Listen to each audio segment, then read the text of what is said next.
Greetings and salutations, loyal viewers of this channel. I am back from my trip to Texas. None of you even knew I was away, and now we have to discuss one of the most depressing stories that I've come upon in recent memory. Now, I have a few caveats that I need to give at the beginning of this video because YouTube is YouTube, and who knows, they may delay this like the Duke volleyball story almost a full 2 weeks, and all of the facts and circumstances will change. So, at this point in time, I'm going to refer to the charges as they are now. They can be upgraded later. At this point in time, at the time of me recording this video, I will tell you what is alleged as the motivation of the attacker in this situation. However, that is subject to change in the future, and there is a slight personal connection that maybe could change things a little bit in the future. So, with all that being said, we're going to talk about this story out of North Dakota where it appears a 41-year-old Democrat killed an 18-year-old because he thought he was a part of an extreme Republican extremist group, and he was going to get his extremists to go attack him. Now, if this motive and this rhetoric actually sounds very familiar in terms of recent news, if this sounds like something that maybe some politicians were talking about in recent weeks, then you're not wrong. And we're going to get into all of that, but this video is sponsored. I'm not going to do a goofy transition. We're just going to roll into the ad read and we'll discuss it on the other side. Thank you to our long-term sponsor. Noble Gold CEO Colin Bloom believes that the quantitative tightening that we're seeing from the Fed is actually setting the stage for a gold rally. Sure, in the short term, this will increase the power of the dollar. However, by the time we get around to next year, the Fed is going to want to restart the economy, and the only method that they have is printing more money and injecting it into the system. This means you better be hanging on to something that is hedging against the value of the dollar. Now, if you're thinking about gold and silver as your hedge, I definitely recommend you go over to noblegoldinvestments.com, or you call and talk to one of their experts at 877-646-5347, and if you decide to set up a qualifying IRA or 401k with them, you will be gifted an American Eagle 1/10 of an ounce gold coin. That's 877-646-5347 or noblegoldinvestments.com. So the subject of today's video is 41-year-old Shannon Brandt. Now, I want you to look at this man, look at his face, take note of the fact that he's kind of an off-brand version of Andrew from Don't Walk Run Productions, and then move on and follow me through the rest of the story. And Shannon Brandt is alleged to have killed 18-year-old Cayler Ellingson. Now, according to the reports, which by the way come from the Post-Millennial, and they claim their source is either in the police department or in the Department of Corrections, whoever is involved in this case. I don't remember at the time of me recording this video. This all happened after a dispute, which was political in nature, that occurred during a street festival that was happening at the time.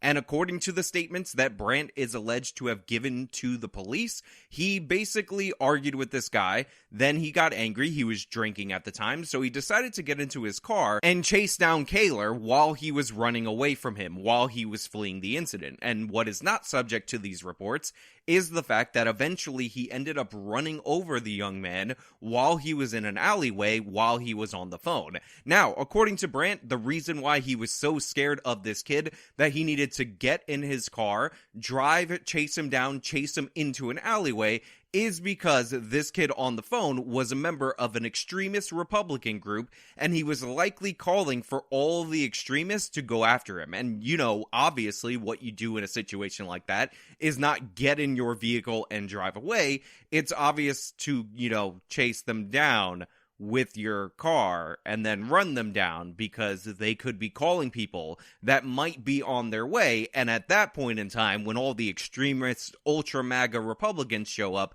your life could be in danger theoretically, so you have to stop that. Donald Trump and the MAGA Republicans represent an extremism that threatens the very foundations of our republic. MAGA Republicans do not respect the Constitution.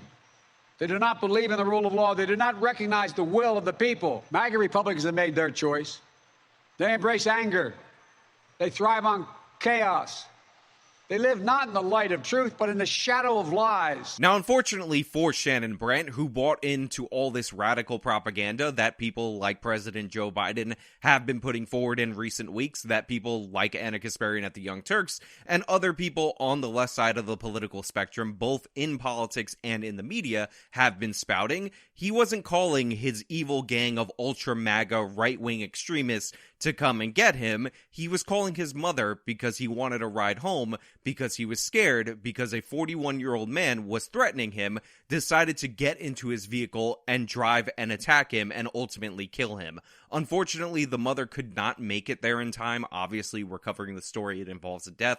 This is what happened. But yeah, it's just absurd in every possible way that you would think that some little kid, some 18-year-old, is calling his gang of right-wing ultra-MAGA extremist Republicans to come and attack you. And the response to that, if you supposedly fear for your life, is to get into your car and then pursue this individual down an alleyway when he's clearly running away from you, calling for his mother, and running him down and then fleeing the scene of the accident. Now look, there are some very important caveats at this time that we need to go over. There's some stuff I need to discuss, because while these are the statements from Shannon Brandt that he gave to the police, and while the mother appears to be going along with the fact that her son was at least a conservative or at least a Republican, it needs to be noted that there is in fact some form of personal connection between the mother and Shannon Brandt. Reportedly, according to her, she did know this person. However, she does not know of any connection between this man and her son.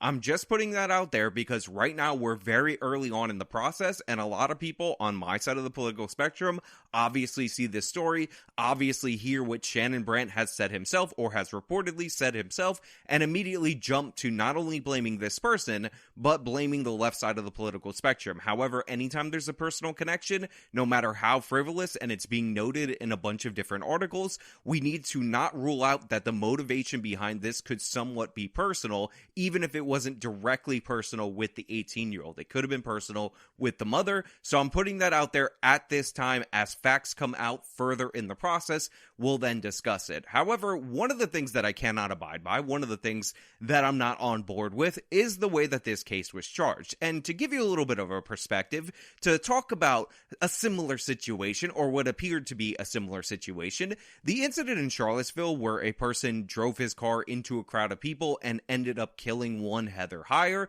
is a situation that a lot of people have drawn comparisons to this, especially people on the left. People saying, well, what about this situation? What about Heather Heyer? How can you say that this is totally a left-wing thing when all of a sudden we have Heather Heyer from 2017, I think, as an example? Now, setting aside all of the differences between these two cases, that there were more people involved in the Charlottesville case, that was a general targeting rather than a personal targeting, etc., let's break down what ultimately ended up being charged in the James Fields case rather than what's going on in this particular case.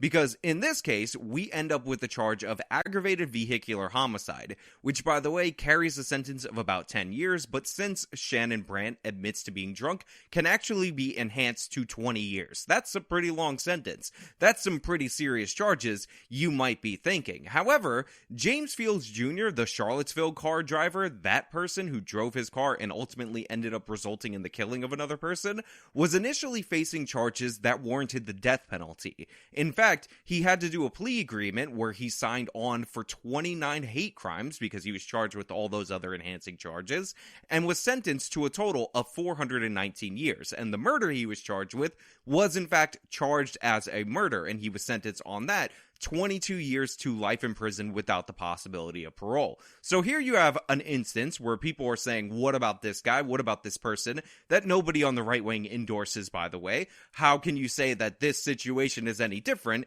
And you just look at the charges, and where we stand right now, they are completely different. This person is looking at far less serious charges, even though his attack obviously involved premeditation. He was chasing this person down, and he's admitted to the premeditated attack, according to reports, at this point in time. And not only did Shannon Brandt get charged with charges that actually have less of a serious sentence, his bond was set at $50,000. Now, we've talked about on this channel multiple different times how bond is essentially just the money that if you have it, you put it up and you can get it back later. However, you can throw 10% to a bail bondsman. You lose that 10% because some of you need that clarified out there, and they will put up the rest of it so that way you can be released. Well, it appears that that situation has occurred in the Shannon Brandt story. So this person who was drinking got into a political dispute, according to himself, got into his car, chased down an 18-year-old because he thought he was an extreme MAGA Republican,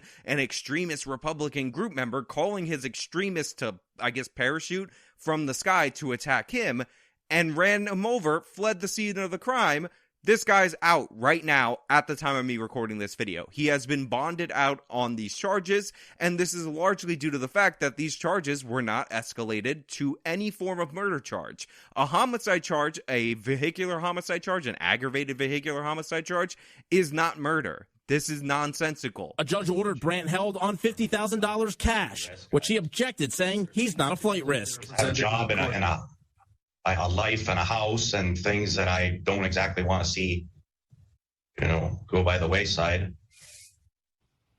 Family that are very important to me. Now, to be clear, at the time of me recording this video, all of the law enforcement statements say that they don't have additional witnesses, they're still investigating, they're still trying to determine whatever happened in this case. All they have are the statements from Brandt on what happened, and obviously the forensic evidence, and obviously an 18-year-old kid, but it seems pretty shady that somebody who is basically admitting to a politically motivated murder based on absolutely objectively nonsensical points being put forward by the media and by the President of the United States is out before the family can even bury the victim of this crime. This guy got drunk, got in his car, stalked an 18-year-old over a political argument, and we're talking about how, he's maybe not that big of a threat to people. It's not like political disagreements come up every single day. I'm sure it'll be totally fine. Obviously, this is one of the people that maybe you want to set a higher bond, maybe you want to charge effectively, maybe you want to hold in prison. You just trot him back out on the streets, say, here's your car, buddy. Please don't hit another 18-year-old. I'm sure anything will be fine. And by the way, this is true regardless of political motivation. If you're somebody with such a short temper, if you're somebody that quick to anger and that quick to prolonged anger, that an argument can cause you to jump in a car and chase somebody down and kill them, you are an ongoing, continuous threat to society. Even if we take out the political motivation of this situation and say it's personal motivation, if you're somebody who was just personally offended, let's say you didn't like the way this kid was talking to you, and you're willing to continue that anger into that situation, you're a genuine threat to society. If you're somebody who doesn't know that maybe when you're drinking, you shouldn't have the keys to your car ready to jump in and attack somebody, you're an ongoing threat to society. A judge ordered Brandt held on $50,000 cash, which he objected, saying he's not a flight risk. I have a job and a life and a house and things that I don't exactly want to see, go by the wayside. Family that are very important to me. I mean, it's quite telling how Shannon Brandt can essentially admit to a premeditated murder to police and then go into his bail hearing, talk to the judge, and complain about how, he has a job and he has a house, and he shouldn't really have to lose any of those things just because he decided to murder an 18-year-old, according to him, because he thought he was calling these extremist Republicans to come and attack him. I mean, why should he have to suffer consequences right now awaiting trial? Because, he's worked so hard for the things in his life, and all he did was murder an 18-year-old over a political disagreement, according to him, after he got in his car drunk and decided to chase him down into an alleyway because he thought he was defending himself by chasing this kid down into an alleyway in his vehicle and running him over. Honestly, there's not much further for me to go in terms of this story. There's nothing really more for me to state, except for the facts of the case and the fact that this person was out before the funeral even happened for this young man. I feel terrible for the family. If you feel bad for the family, they started a GoFundMe, and it's not banned by GoFundMe at this point, at this moment, so you can donate over there. I know a lot of people don't like GoFundMe, but this is the method that the people supporting him have chosen to use, so if you want to support this young man's family, feel free to do so.